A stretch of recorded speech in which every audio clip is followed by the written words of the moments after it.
Well, hello. We Hi. are live. And this is Does It Resonate with You, the chat show where we talk about all kinds of spiritual topics and we encourage you to take what resonates with you and leave the rest Leave the behind. rest. So, today we're going to talk about all kinds of fun things, card readings and what it takes to get a good reading and what it takes to give a good reading and kind of where we are with in our practices as readers and in our Hmm. practices as intuitives and kind of what we do, kind of how we set ourselves up, for success. Yeah, Um so that's it, right? Oh, that's it. but we are broadcasting solely on YouTube nowadays. So please, if you're watching us, reach down and hit that subscribe button if you wouldn't mind. We'd appreciate it very much. Absolutely. Yeah. Okay, so where do you want to start? Well, I remember about maybe a year, maybe 2 years ago, I was in one of your sessions and you did this thing on neutral state. And that was a big eye opener for me. It was very impactful. So let's start with that. You Tell us want about the so you what yeah, let's start with the so to there are more components to the state of neutral, but my key main components are to release assumption, judgment, self doubt, and fear. So, is there one in particular that resonated with you more than another? Or, I mean, I feel as a group, as a combination, that there's really good reasons for releasing all of those things when you're setting yourself up for a reading. yeah, So, yeah, getting the ego out of the way. What would be my for me, what was the most so I guess it would be self-doubt, right? um, The one thing that especially as you're launching, as you're getting into doing readings, you're like, Am I doing it right? Right? yeah, right, Am I doing right, it right, right?" right. And the truth is, you can't actually do it wrong, Right. right? But we Right. don't ever tell ourselves. So on the subject of self doubt, I kind of feel like assumption and judgment go hand in hand, and Mhm. self doubt and fear go Yes. hand in hand, right? Like Yep. self doubt and fear fuel each other. Exactly. I was almost in my mind thinking which one was worse or which one was more prevalent in my, experience, self-doubt, and the second would be fear. Not fear of like being, you know, like a bombing, but just more fear of almost the same thing. Am I doing it right? Is this am I resonating with is this resonating with the client? Sure, sure. And as a reader, I mean, me, I'm not particularly afraid of very much. Like Nope. That's a good I, thing, Angie. right. I mean, I'm really not. Like I grew up around Chicago and I have rather a checkered past, if you might put it that way, I which want to hear about the mobsters probably sometime. will never make its way to this talk show, but maybe behind the scenes you'll hear a little bit more. Um, but I think there's a lot of ways fear can impact. I think fear and self doubt kind of are linked together, and I think there's a lot of ways fear can impact a reader or someone who is getting a reading, someone who is giving a reading, someone who's learning how to do it. Because as humans, don't we have like the ultimate fear of the unknown, Yeah. right? Right. And Yes. this information is coming from who knows where. Right. I mean, I know where, but you Right. know where. But as But someone who this was brand new for, um, yeah, there. That's right. right. I read a story. I can't remember where I read this. Maybe it was yeah, it was in one of the tarot books I read.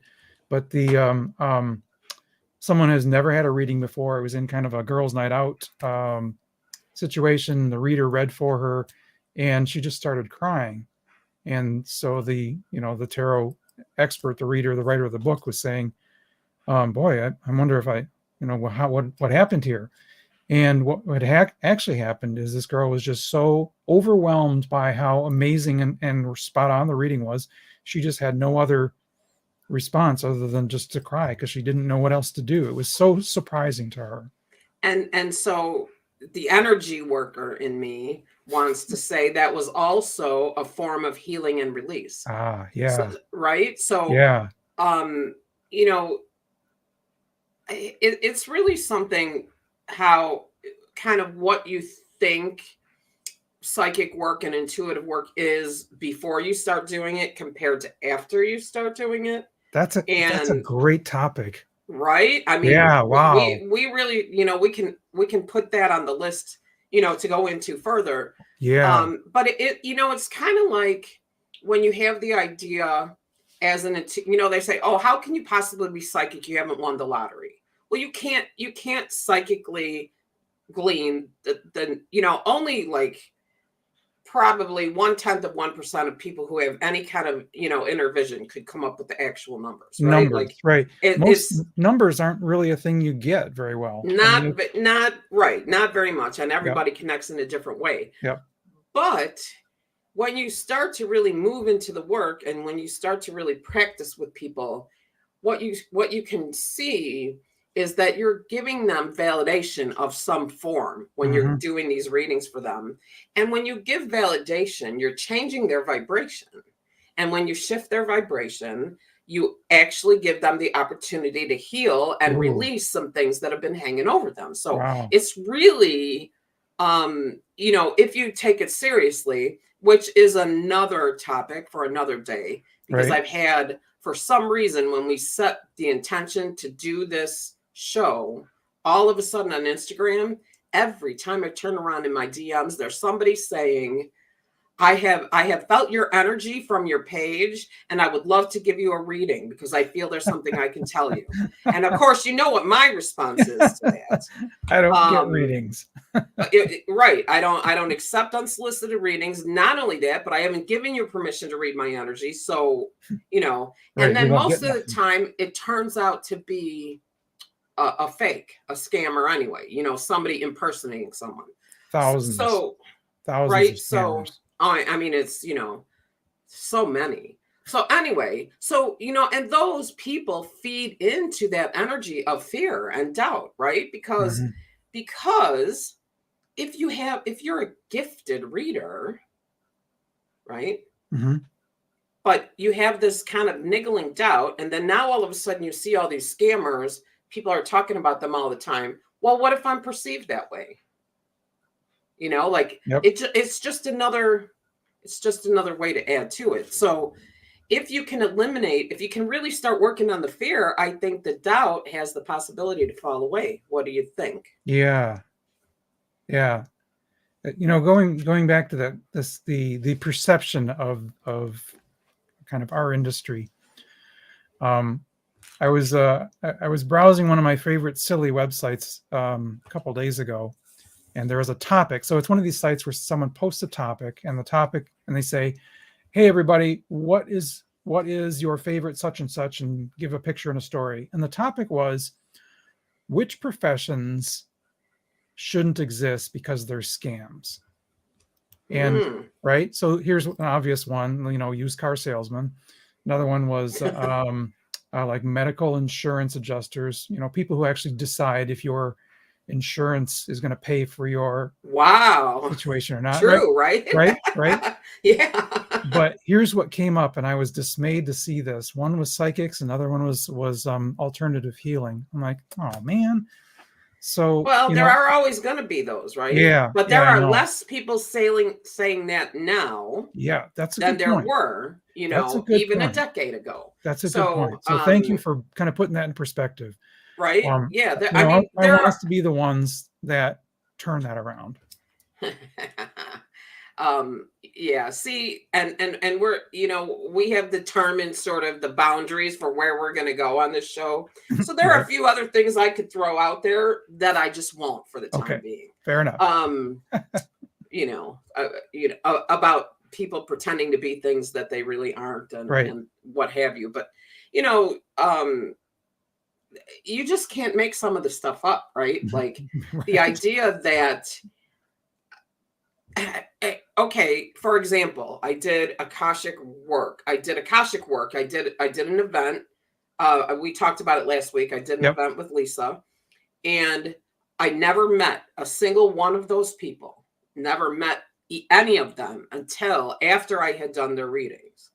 I did their readings. I sent them the information. Then I met them that night. Everyone said they were 100% spot on. Holy cow. I mean, Isn't that a wow? That's it's amazing. amazing, right? Like, Yes. and it's not like there's only, so I work in energy archetypes and I work in Akashic archetypes. Hmm. It's not like there's one or two to pick from, so I have a 50-50 chance. You know, I have a list of 10 that Sure. I work from, right? Yep. So you can't say there's nothing to it.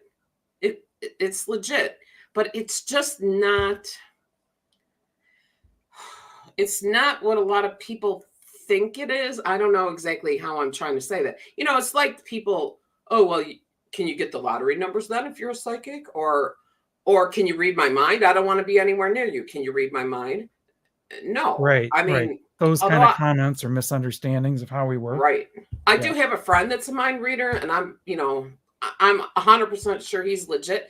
He also, by the way, may very well agree to be a guest on the show Oh, one sweet. of these days. So that That would would be be very quite cool. fun.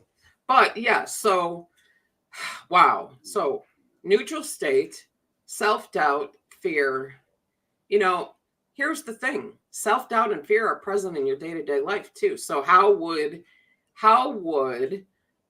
if you're not a reader, how would arriving at a place where you have less self-doubt and fear impact your day-to-day life?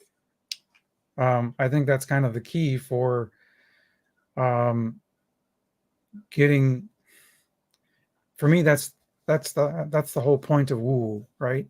Is is making your life more joyful and Right? right.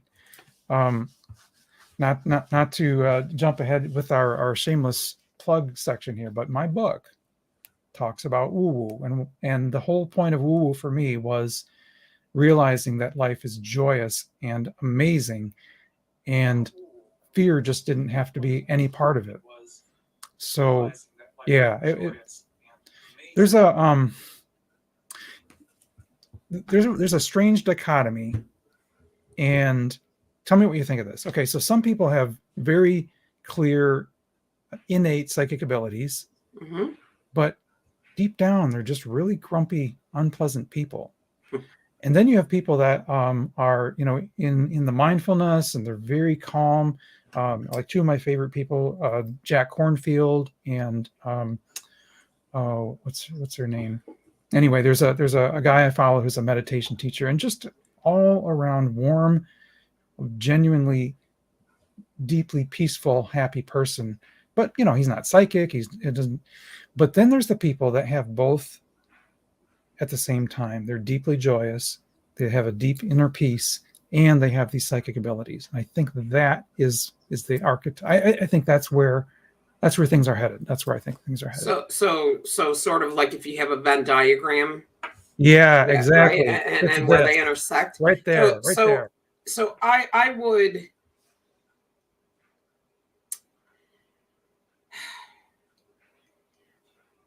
whatever the word is. I was trying to think of the, you know, the Rod Serling word, you know, like I would encourage you, but that's not it, to consider Hmm.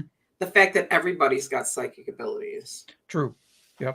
And that, you know, like, I mean, here's my least favorite sentence, or I guess it's not really a sentence, part of a sentence on the planet. As an empath, as an empath, as an empath.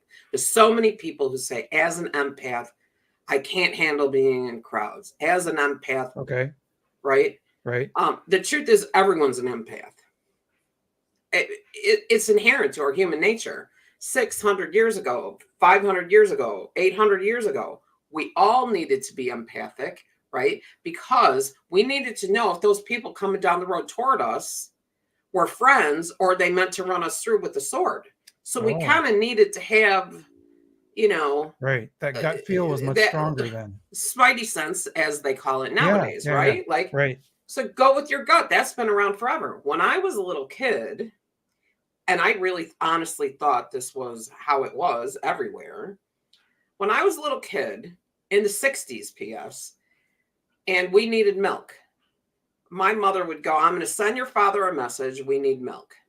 And son of a gun, if that man did not come home with milk, there's Really. no cell phones in the 60s, or he'd come home with bread. there's no cell phones. He was an electrician. He was not in an office where they could talk on the phone. Or he when he worked on the train, he's riding back and forth on the train because he was a troubleshooter or whatever. So there was no car phones. And I remember this was one of the things that caused me trouble when I was a kid, because, you know, I was always kind of an outsider when I was a kid. Yeah. And somebody said, oh, well, we're out of, let's say, peanut butter. You know, the mom says we're out of peanut butter. So I remember asking the kid, well, why doesn't your mom just send your dad a message? And they looked at me like I was crazy. Right. Because it kind of was out there, right? But in my world, that was legit. Like, it really happened. So, you know, and my father was a damaged PTSD World War II veteran from aircraft carriers during World War II that saw some horrible things.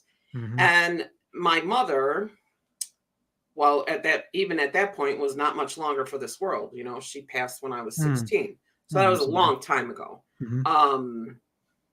You know, and it was the 60s, right? Like, so it was very different. Yeah. Although I can't help but wonder if people were more into, you know, is there anything to the cell towers and the 5G and all that stuff that's out there? Is that creating interference for us? So here's my take on that. I think it is. I think yes, but I also think we're resilient enough to adapt. I agree with that. I 100% agree with that. Yep. I think there's just more electromagnetic noise, and I'm sure it interferes, but I also think, okay, our bodies and our spirits adapt to whatever noise or toxins are around us as much as we can. I am 100% on board with that with you. 100%. Cool. Well, darn it all, we're agreeing on everything, Angie. We got to get some more. I know we got to get something that's a little a little more out there, right? Exactly. Like, but you know, I mean, we put it out there. There may be people out there that that don't agree with us. Right. That's all right. I mean, let's talk about the meditation stuff we have had on our list. I mean, that's not okay. Really well, you know, we do. Let's before we do that, let's just take another minute to go to the other two pieces. Okay. Assumption and judgment. Oh, that's right. You know, and as a reader, one of the things I hear often when I'm working with people, you know, on how to use their intuition is, how do I know if it's my mind or if it's information I'm getting? And one of the ways to do that is to release assumption. And then judgment, that's another whole story, you know, like, you know, and without going too deep into it, you know, if you have a conversation with the person ahead of time and they give you some information, or in their question, you know, they say, I've done this, this, and this, and this is what's happened. And then you do the reading and you make a judgment based on what they told you on how to interpret the cards. That's right. I mean, that's just it's well, right. And it happens. I mean, because you're human, right? It's a function of the human ego. True. So there's that, but then there's also how assumption and judgment impact your day-to-day life. And so if you start a neutral practice day to day, it can get easier. So I wanted to take a moment to look at kind of, are there things that I assume in my life that I could work on? And I discovered that if I don't hear from somebody for a while, you know, whether it's a friend or an acquaintance, a family member, not my husband, of course, because he's just upstairs, but or my kid, you know, even though he lives across the street, or the one that lives in Texas, but people, regular, you know, like other people. If I don't hear from somebody for a long time, I tend not to reach out because I assume that they haven't contacted me because they're mad at me for some reason. Oh, wow. Not that I've actually done anything. Right. But, you know, I am kind of a bull in a china shop. So you know, maybe that's, but, you know, when you start really looking at something like that, that assumption could keep you from having a really great relationship with somebody, you know, because then it gets to be, well, you didn't reach out to me. Well, you know, that whole back and forth self-perpetuating. Right. So the idea of the importance of neutral state can really not only impact how you do readings or any kind of psychic or intuitive work, mediumship work, totally important in mediumship work. Right. Oh, right. Right. Like, and next week we have Val Wood on. She's a medium and channel. Cool. And that's one of her core, right? That's the way she sets herself up as well. She puts herself in neutral state. It looks a little different than the way I present it, but it's still the same thing, right? Like, I like to give people the components because energy, right? I'm inherently an energy worker. Find those things in your body and ask your body to release them. So anyway, I think that's that it is important. Neutral state, it's important. Yeah. One more note on the assumption. One of the things I heard said particularly well is we're humans in a body. I mean, we're our human bodies, and we carry our story with us. But anytime you're going to connect for a reading, psychic, tarot, we have to move our story out of the way so that neutral state allows us to not have our story influencing what we're hearing or what we're getting. Oh, how interesting. So that's adjusting your filter. Yeah. Yeah. Right? Basically saying what right, I'm hearing right. is like my human ego side would say, oh, I know what that is. No, you don't. Right. So, and it's interesting. I mean, there's a lot of tips and tricks for working with the ego, but yeah. I know somebody that puts their ego in a glass cube. Oh, okay. Over there, right? Yep. Like one of the things you can do is give them something to do. Give them something to count. Like, right. Hey, ego, watch my breath while I go do this. Right. No, that's exactly right. Yeah. That's why guided journey meditation is so effective, because it distracts your brain and allows your body to connect with the energy. Oh, that's cool. I'd never thought of that. Yep. Huh. Well, it's kind of what I do. So yeah. Well, okay. That is what you do. Yes, but I didn't understand. I mean, I didn't know. Yeah, right. That component of it. But you're right. Right. And I know that we've got it on there too for today. Binaural music. Same thing. Distracts your brain. Right. Love it.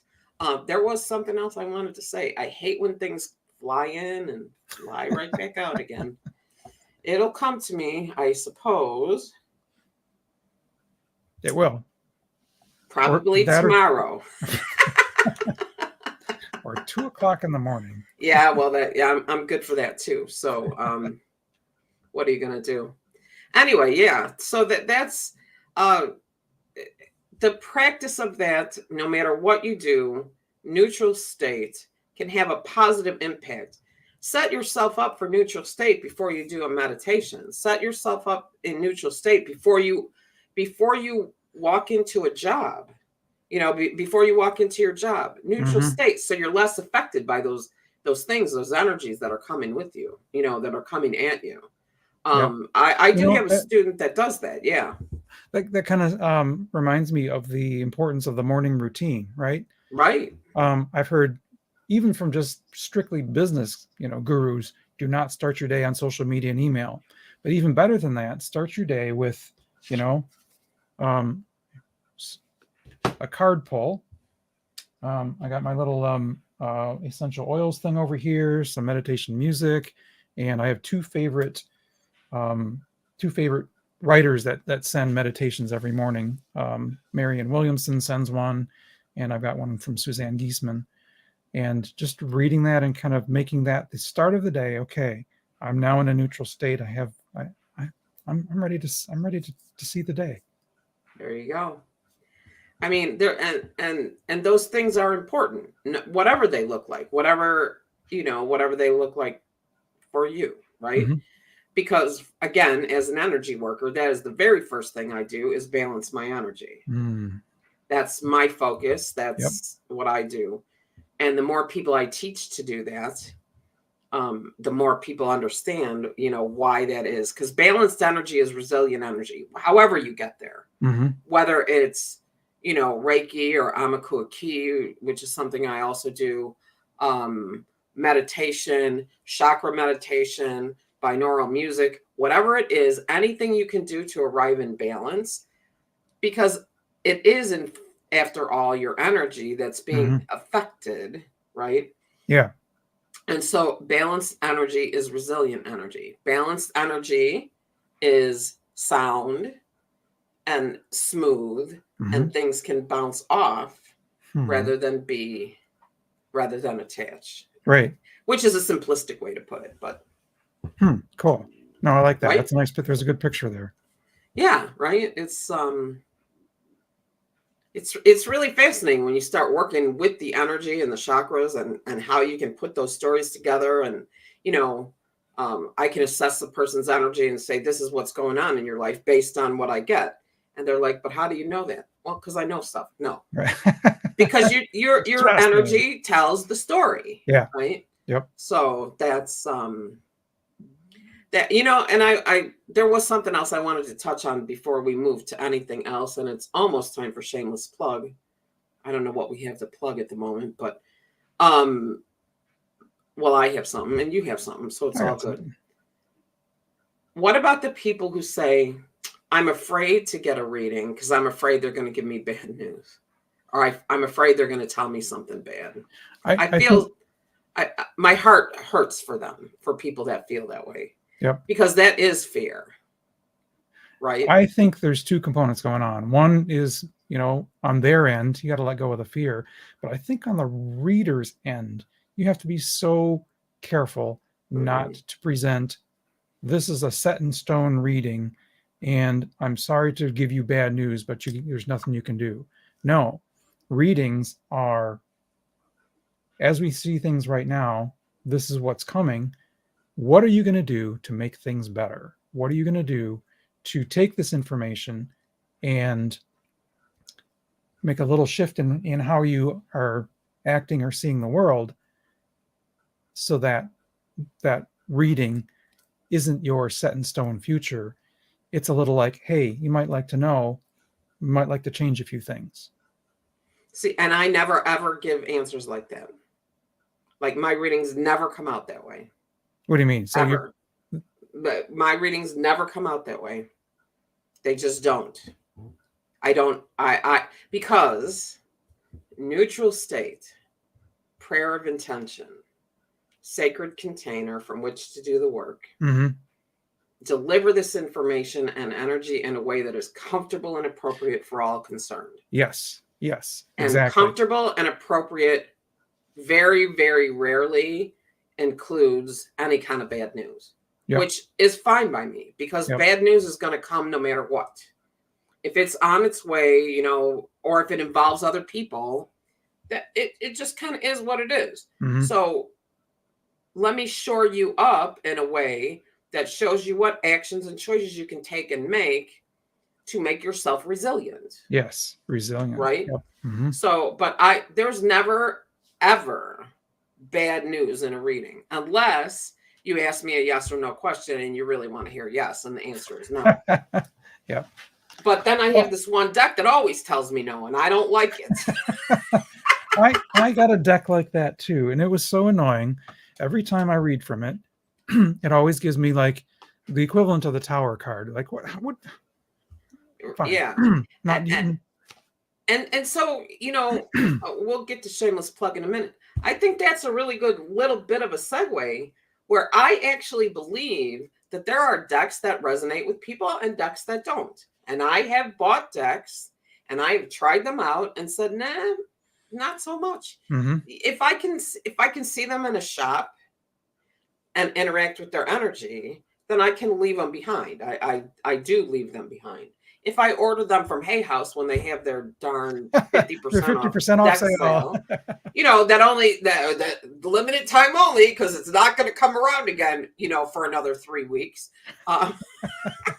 But, so there have been many decks that I've bought open, and I'm like, oh no, I this is not good for me. I don't like this. Tarot decks tend to be that way for me, mostly because I don't understand the structure and framework of tarot. And so I can't give a reading based on tarot framework that's as robust. And then the oracle cards are more of a bridge Yeah. for me, Yep. a connection or a bridge. And so I take the card and I see what's on it, and then, well, you've seen me. Yeah. It kind of like this Right. is You do an like the intuitive first reading. step, and then right. So so yeah, I mean it's and then there's those things about don't give away a deck or sell a deck because that's Oh you yeah, the know superstitions, right? and there, but here's what I believe about that. If you believe that, it's probably true For you. for you. Right. Right. Right. Not for everyone. I don't believe it. I don't believe it either. I give them away. I sell them. Yep. I buy decks. I Right. Like I give cards away. I take decks apart and give, really. single cards away sometimes. Yeah. No Like from kidding. sessions or whatever. Wow. Yeah.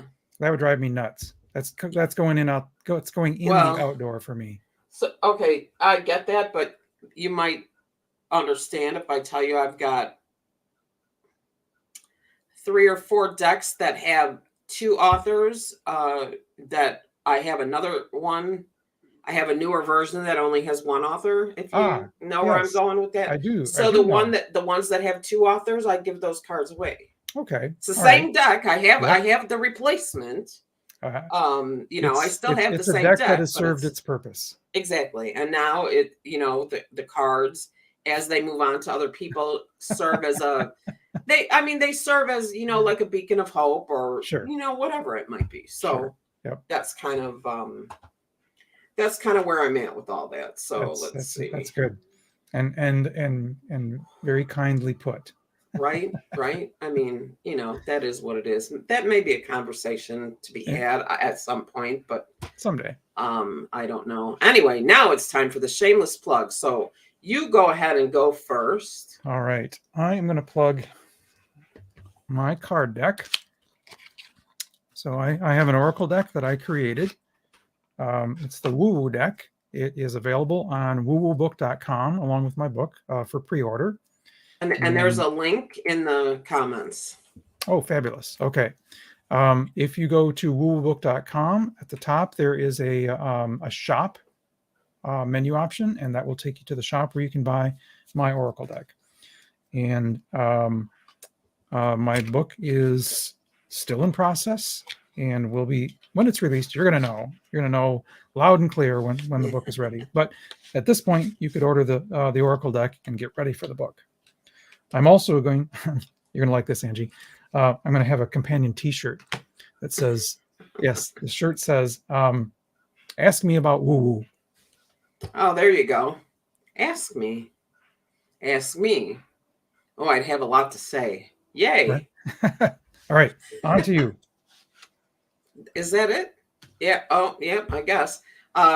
Let's not forget the Tarot Geek Facebook page. Oh, thank you. And my Tarot Geek Tarot Party. And the Tarot Geek Tarot Party.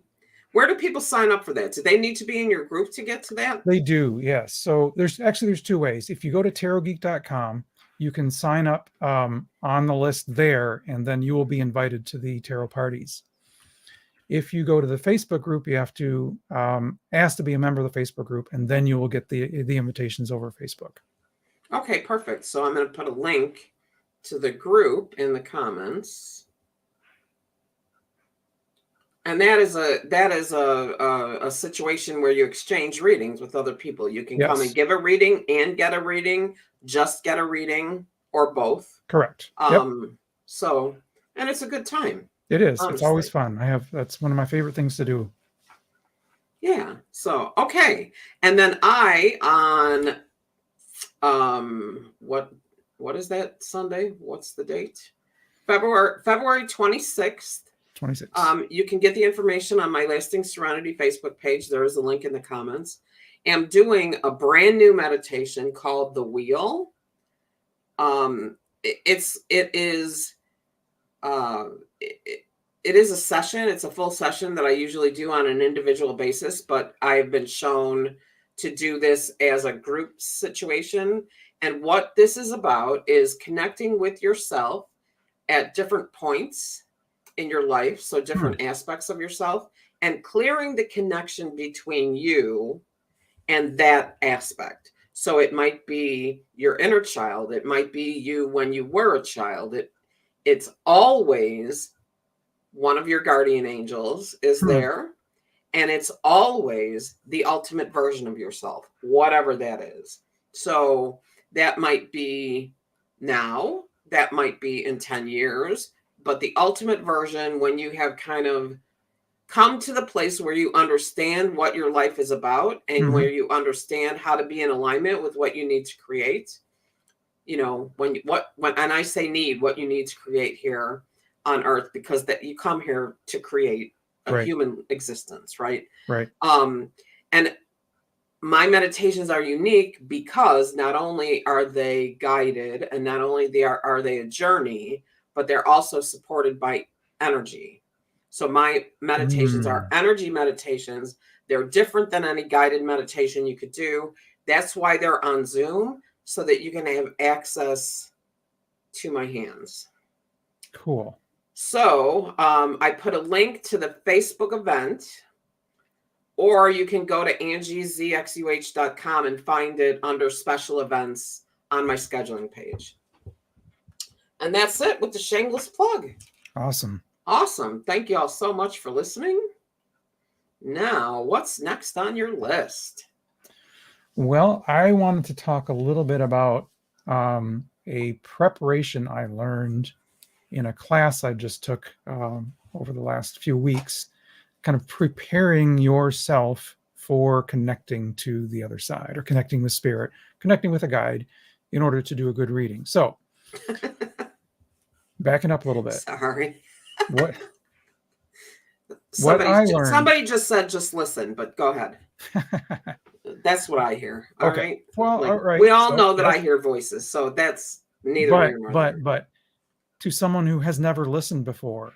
That's right. You're right. This is how. No, hey, I didn't say it. Don't. No, I know. But you know, to your point, yes. Just listen. Okay. Let me get you P.S. It's Matthew's point. It's not my point. Okay. But anyway, moving on. Hi, Matthew. Everybody needs some ritual, some system to set themselves up to make those connections. Right. No, absolutely 100%. Yep. Spot on. I agree. So I took a class from Suzanne Giesemann. That's Giesemann. Giesemann. She's a psychic medium. She teaches online. She's with not Hay House, the other one. I'll look it up. I'll look while you talk. Okay. How's that? She has a method, and it's on her website, so I'm not giving anything away that she doesn't already give away. She has a method for getting into the state for connecting, and she calls it the Bless Me method, and it's an acronym. So BLESSME, and I've been using this, and it's really good. It's very helpful. Let me go over the method real quick. Just I'll say the letters. So B, breathe deeply. So take 3 deep breaths. L, lift your energy with gratitude and feelings of love and joy. So you're now expanding and using gratitude and joy to really make the heart open. The letter E, BLE, expand your presence. Now you're not just here, you're expanded. Your energy is going out, expanding limitlessly. Letter S is the words I surrender, letting the ego go. And then the second S is the word shift. And that's for you. Okay, I'm shifting from being here. I'm shifting channels. I'm going to connect to this state of consciousness. And then the letter M, merge yourself with your spirit guide, teacher, or angel, or loved one. And then the letter E is experience the insight and guidance from the higher consciousness. So if you look it up, I found it to be extremely helpful when I'm trying to get into the state of connecting. Okay, so that's they're all really great points. There's a couple of things I see missing. Okay. The way I see it. One is some kind of element of protection, which is only good comes to me, only good comes from me, whatever that sounds like. Right. And I like that one, by the way. I think that's really important. Not because I think there's evil entities out there. trying to get you from the other side. I do not believe that. I will never believe that. You'll never convince me about demons or any of that. Agreed here too. But you're still interacting on the fifth dimension, in the fifth dimension, whatever you want to call it. I grow weary of the fifth dimension conversation anyway, because I literally have had somebody tell me, oh, well, all of us are in the fifth dimension except our right hip and our right knee. Like, what? But anyway, I digress. It sounds like a TikTok. I know, right? So that element of only good comes to me, only good comes from me, whatever that looks like, right? Yep. And then, is there a reminder for you when you are finished with the work to shut that down? Yes, that's not part of the Bless Me method, but that is a really good point. Shut it down and be thankful. Give your gratitude for the guys. Gratitude is a really important piece. And let me tell you how I know this. I told you I do Akashic work. So I connect to the Akashic record. And one of my favorite things to do is to find those issues that people are, that are affecting people in this current life, and to find the stories of them. Like, I love to do that. Yeah. It is fun. But I have to consciously connect to the Akashic record, right? If you have a reading with me and we go too far over the hour that I allow, you can watch it happen. I completely start to run out of gas. Huh. Because it's a drain. It's an energy drain. Oh, yes. That give and take of energy, it's not robbing me of my energy, okay? So I'm not putting my energy, like when I do energy sessions, that's not my energy. I'm a channel, but channeling energy is taxing to the physical body. Yes, I would So agree. it's really important at the end. And here's another thing. This is one more. This is a good one. Here's another reason. But at the end, it's really important that you consciously close. Like, for me, the Akashic record has a door, and I close the door. I've heard that most times that I've had Right. Akashic records read. Close the door, but for me, it also has the Dewey Decimal System and a card catalog. Okay. Like, all right then. But you have to close the card catalog. Right. It's been a while, but I'm known to do crystal meditations where I grid the entire room and I have a group of people in, and I send a lot of energy through the crystals in the grid, connect with the people, take them wherever they're going to go. And if I forget to disconnect from all that and really ground my energy, pull up some energy from the earth, I get lost going home. Wow. 2 turns. Right. 2. Right. It's just go out, take a right, drive straight, and then turn into my subdivision. That is it. And I will get lost. Go the wrong way. So it's really, really important to close. To close so that you understand, because you need to be the manager of your own domain, right? Managing your own energy. So I think if you add those 2 little pieces, you have a winner there. Yep. Right? I like that. And the gratitude, like in my method is so, and I'll just put it in a nutshell. I have a long way of putting it out, but the prayer of intention, it's all about protection, the light, whatever that looks like for you, creating that container to do the work. And then there's always an element of gratitude, right? Huge. And an element of intention. So only good comes to me, only good comes from me. Always I give thanks for all of the blessings and the work that's about to happen. And, as I connect here, I am surrounded and filled with the light to create a safe and sacred container from which to do my work. And I mean, you're set then, right? Yeah. And if you just do that in the morning, whether you're going to do this work or not, I think you're better off for it. That could be part of the morning routine. Right. It I like totally could be. Yes. I could do this. Yes. And I actually have written the Ultimate Spiritual Practice Guide, or I forget exactly what it's called, which will be released on my Facebook page sometime soon. You'll just have to, sign up for emails to get it, a copy. So keep an eye out for that. Right. I'll sign up too. Yes. Well, you can have it now. I can just drop it in the messenger for you. No, that sounds actually something that I would actually use. That sounds really, really Yeah, because beneficial. it really what it does is it helps you write your own, right? These Mhm. are the components. This is what mine looks like. Now take it and make it work for you. Right. Because that's really what I'm all about, right? I Mhm. don't want you to follow let me tell you what the components need to be, and then let you figure out what that looks like for yourself. Mhm. I like Just that. so. Yeah, me too. Anyway, okay. What's next?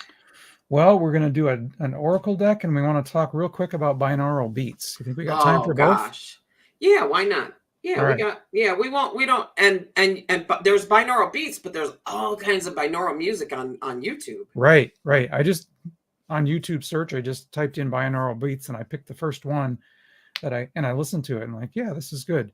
Well, there's so much out there that you can just take and listen to. Right. Here's the best. This is the best. This is what it's called. You're going to go, but what is it called? And I'm going to go, that is what it's called. It is called probably the best music for relaxation and meditation. The absolute best piece of binaural music I have ever listened to. And it starts with the word Probably, probably. it does. It starts with the word probably.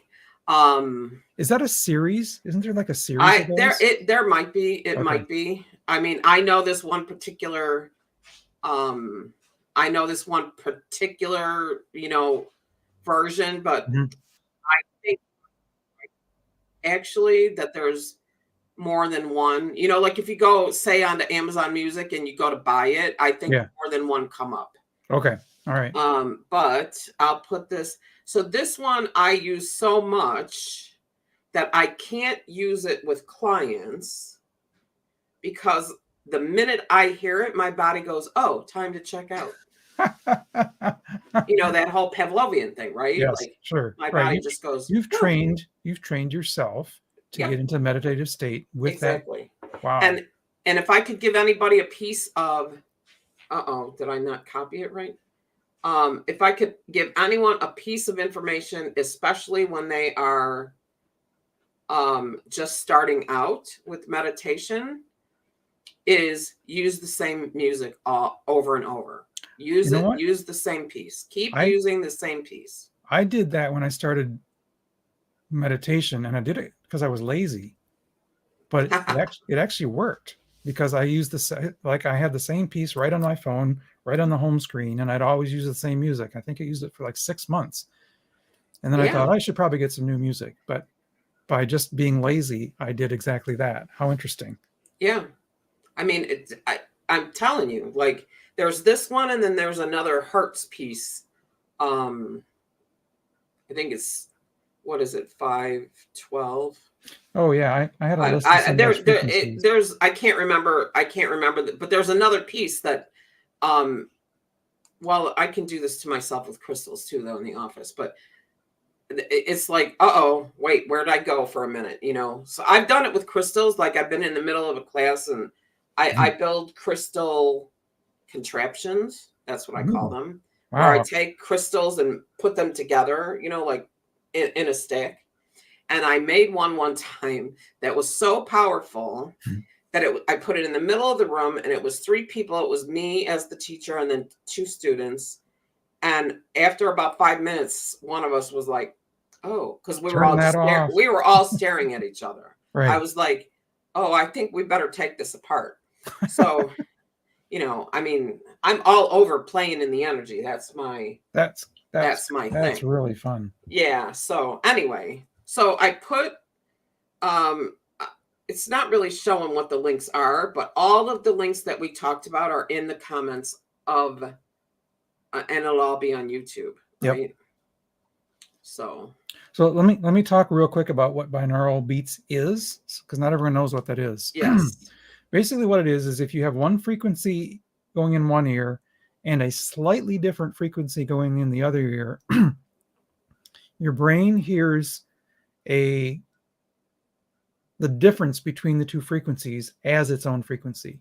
You put 440 here, you put 438 over here, you're going to get a 2 hertz frequency in your brain that sets your brain according to one of the meditative brainwave states. So I think that's good enough. Okay, so here's Here's Angie's what here definition. you have two different things coming in both sides, and they affect both sides of your brain in a way that allows your brain to relax so that you can get by and start meditating. Relax your brain. That's what Perfect. the deal is with that, right? Like, so he's always going to give you the more sciencey answer, and I'm always going to give you the less The more practical more- answer. Yes.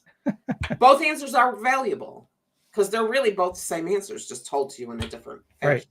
So I bought a set of binaural music meditations from a company called Hemisync, and I used it for meditation.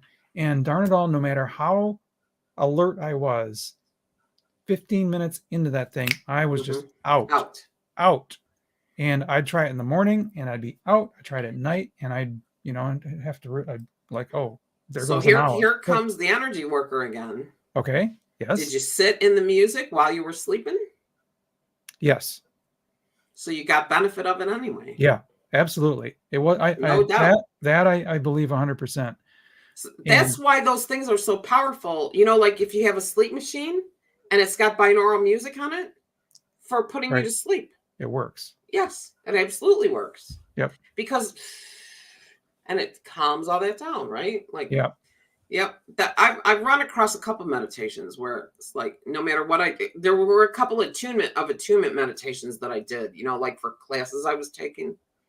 And no matter how many times I tried to listen to the whole thing, because it was guided and I never actually heard the whole thing. Yep. I even thought about one time, maybe I should start it like halfway in. So maybe I'll have a chance at hearing what the end of it, but I never got around. I did exactly the same thing. And I would get 10 minutes into it, no matter where I started, and I would out. That's amazing, isn't it? I mean, if you just take a moment to discover these things that allow your body to get into a parasympathetic state, because that's, what we're talking about here. There's a lot of healing and release that can happen that doesn't have to be any kind of hard work. It like happens in the background. It happens in the background. There's subconscious things that go. There's unconscious things that go. There's even things that are in your conscious that if you start doing this kind of work, somewhere along the line, you might go, wow. In the past, that would have really affected me. Mm-hmm. And now it doesn't. Right. Or like when you do yoga and all of a sudden you look up and you're like, wow, look at the sky. I've never seen it look like that. It looks different. These things all, the breath, the frequencies, they all have an impact on how you move through your life. Mm-hmm. So there you go. All right. Any final thoughts on that? Nope. I think we should do our deck review. Deck review. We're going to do it is. Colette Baron Reid, Oracle of the Seven Energies. It's a really, really great deck. Really great deck. I would agree with that. So how long have you had yours? Less than a year. Yeah, me too, I think. I don't remember. Isn't that terrible? Like as I look around and see there's a stack of 5 or 6 over there, and there's a stack of, 8 or 10 over here, 8 over there. Yeah, right. You and me both. So how do you use it? What do you do? So normally what I'm doing, I have, I guess, 2 things I do. One is if I do a card, I always do a card pull in the morning, and I always do 1 tarot card and 1 oracle card. And if I am so moved, I pull from either this one or one of the other oracle decks. Also, when I'm doing a tarot reading for someone, sometimes at the end of the reading, I'll pull 1 oracle card just to kind of like, all right, let's have 1 card to wrap everything up. Yeah, wrap everything up. Exactly. Okay, so I just want to point out the 2 of us are shuffling. Mm-hmm. We have not set this up in advance just in case we pull the same card. Which has happened, and I shouldn't be surprised by that anymore, but I'm still surprised by it. Me too. Like, wow, you can't make this stuff up. Nope. Well, at the Oracle Seance event we did last Sunday, I pulled the same card from 2 different decks for the same person. Yeah, right. That was Right? crazy. Yeah, it Like was. that message really needed to get through to those I know. folks. You know, Loud and clear. and when you put yourself and the people, because remember, we did a really powerful meditation before we started that. Yeah. To put ourselves as readers, but also the attendees as querents into a state where they'd be open to receive whatever they needed at the time.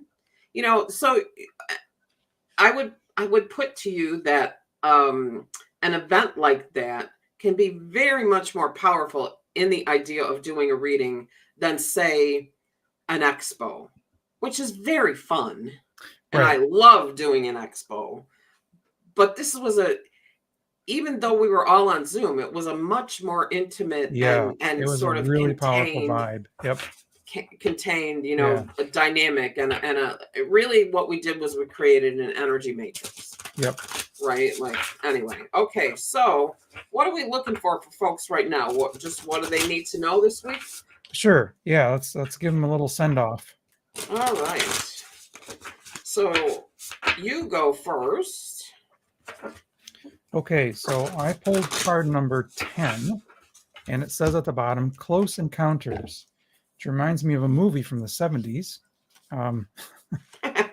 I remember that movie quite well, actually. I do too. It was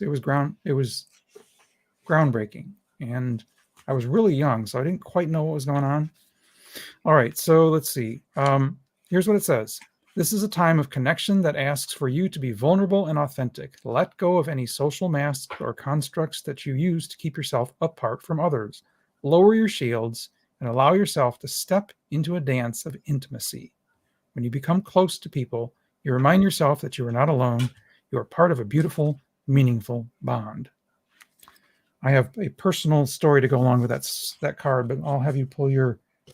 Okay, so and I would just like to tell people that that card carries the energy of water. So if you were to do a meditation on this idea of just allowing yourself to step into that dance, if you were to connect with the energy of water before you did that as a meditation or visualization, and also and these are the only ones that are going to be there on the channel, on the Does It Resonate channel, on the YouTube channel. There are each of the elements, elemental breaths. So you've got water, go find the water breath, do a visualization, and just allow yourself to be vulnerable and see what comes to you. Oof. All right. Card number 42. Now, of course, 42 is my husband's favorite number because he says it has something to do with the alien. I don't know. Oh, it's from a book. Oh, is it? Yeah. Oh, okay. Hitchhiker's Guide to the Galaxy. Oh, okay. See, I never read it, so I read fluffy fiction. You already know that about me. This is funny fiction. Oh, okay. Well, I like funny, so maybe we'll see. All right. So, smoke and mirrors, but it is the energy of light. So now we have water and light, which, if you really think about it, water and light are so amazing together because water has the ability to what? Amplify the light, right? You know, you see water coming. Think about how it comes off the pool, which is, you know, my favorite place to be in the summertime. Yep. So, okay, smoke and mirrors. We're actually built to view the world inaccurately. Our 5 senses tell us we are separate from one another. We're conditioned to see time as linear. Now, I would put to you that that's a human construct. This creates a consciousness of delineation, separation, and finality. We have an innate fear that what we see is all there is. Well, we were talking about that, weren't we? Yep. Although we know deep down there is more, we are suspicious of it. Our fear of death results from this kind of perception. So really, really interesting that this would come up when we've had this conversation around fear. And so really what this card is telling you is that what you see here is kind of all smoke and mirrors. Now, I am really attached to the importance of the human experience and the journey, as a physical body. I believe we are souls who are here to have a human experience. I Me believe too. in the importance of this. And I also believe it's really sad that we don't have recall, although that's what we're doing, right? Like Right. That's what they kind of what we're, call awakening, what they, not that other word, because I'm not going to even mention it, but what they call awakening, we're remembering our soul connections, Mhm. right? And the Akashic Um, Records reading helps you remember. and right, exactly. And I, I've been 100%, I have never been 100% wrong in an Akashic record reading ever. Not with people I know, not with people I didn't know, ever. So Cool. that it's there. That Yep. information is there. But it's gone. Lost it. We're talking about this, the our experience here being smoke and mirrors and the Oh, right. importance of being in a Human. human existence. Right. So it is smoke and mirrors to some extent because there's so much misinformation floating around in the human world.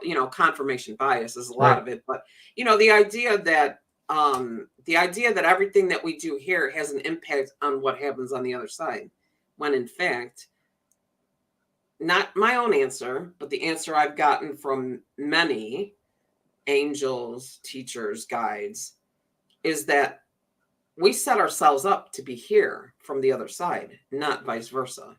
Right. So those fear conscious things that would have you toe the line in the human world Mhm. are okay. We might get canceled, but right, we can't. They're BS. Right. Right. But we Right. can't get canceled because we don't have a network.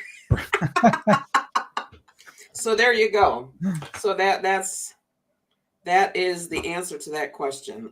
Smoke and mirrors. It's all smoke and mirrors. Ditch the fear and you'll be able to see through it, right? Yep. And then the other part of it, back to this card, is we're here to do this together. No one is going to be able to do this alone. We're here to work together. And the further along I get in life, the more I realize that it's all about people and doing stuff together, working together, right, to move everybody forward. Wow. Well, here's just the end because It's the end. Today, trust the inner voice that reminds you that you truly will find what you seek and more, even if outer conditions appear to challenge that. It's all smoke and mirrors.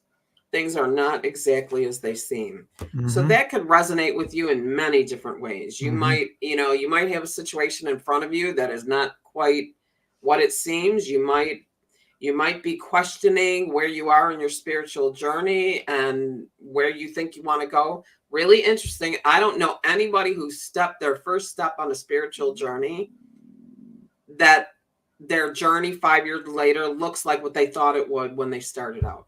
No one. I would agree with that. Because you can't conceptualize what the possibilities actually are, right? So never be attached to a particular outcome. Because put the intention out there and then let it come to you. Yes. So, wow, another episode in the can. This was fun, man. I had a great time today. This is a really, really good topic. Me too. Now, everybody join us next week when Valerie Wood, she is the most amazing Archangel Michael channel. She channels Archangel Michael. She channels some other beings, Ben Zeitan, who's a Japanese god. She's all about organization. She's a medium. She's just amazing. And she really loves to teach people in the beginnings of their journey about signs and about how to receive signs and about how to recognize signs and discern. And also, like, my very, very favorite saying of hers, sometimes a rock is just a rock. So join us next week for Does It Resonate With You? I'm Angie. I'm John. And we'll see you next week. Awesome.